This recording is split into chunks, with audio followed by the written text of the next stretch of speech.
ആഭ്യന്തര വകുപ്പിനെതിരെ തുടങ്ങിയ പരസ്യപോരിൽ ആദ്യ ജയം PV അൻവർ MLAക്ക്. മുഖ്യമന്ത്രിയുടെ വിശ്വസ്തരെ ഉന്നമിടാൻ അൻവറിന് ആരുടെ പിന്തുണ എന്നാണ് ഇനി അറിയേണ്ടത്. CPIMലെ പുതിയ സമവാക്യത്തിന്റെ ഭാഗമാണോ തുറന്നടിക്കാനുള്ള ആരോപണമെന്നത് രാഷ്ട്രീയ കേന്ദ്രങ്ങളിൽ സജീവ ചർച്ചയാണ്. മുഖ്യമന്ത്രി കൈകാര്യം ചെയ്യുന്ന ആഭ്യന്തര വകുപ്പിനെതിരെ പരസ്യമായി രംഗത്തെത്തി CPIMനെ PV അൻവർ ഞെട്ടിച്ചിരുന്നു. ആരോപണം മുഖ്യമന്ത്രിയും CPIMും ഗൗരവമായി എടുക്കുന്നുവെന്നാണ് തുടർ നടപടികൾ വ്യക്തമാക്കുന്നത്. വിശ്വസ്തനായിരുന്ന MR അജിത് കുമാറിനെ മുഖ്യമന്ത്രി കൈവിടുന്ന സൂചനയാണ് ഇപ്പോൾ. ഏതെങ്കിലും അച്ചടക്കത്തിന് നിരക്കാത്ത പ്രവൃത്തി കണ്ട് എനക്കും ഇങ്ങനെ ആയിക്കളയാം എന്ന് ആരും ധരിച്ചേക്കരുത്.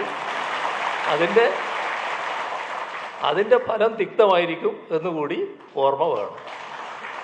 CPIMൽ MV ഗോവിന്ദൻ പിടിമുറുക്കുന്നതിന്റെ ഭാഗമായി അൻവറിന്റെ ആരോപണങ്ങളെ കാണുന്നവരുണ്ട്.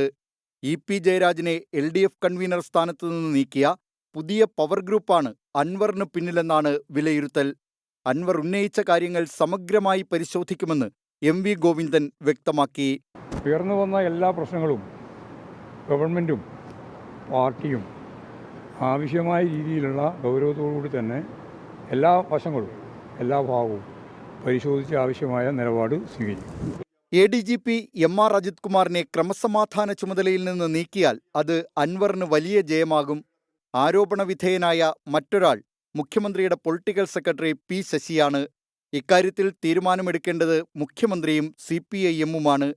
അൻവറിന്റെ ആരോപണം തള്ളി P ശശിയെ സംരക്ഷിക്കുമോ അതോ നടപടിയുണ്ടാകുമോ എന്നതാണ് അടുത്ത ചോദ്യം. 24 തിരുവനന്തപുരം.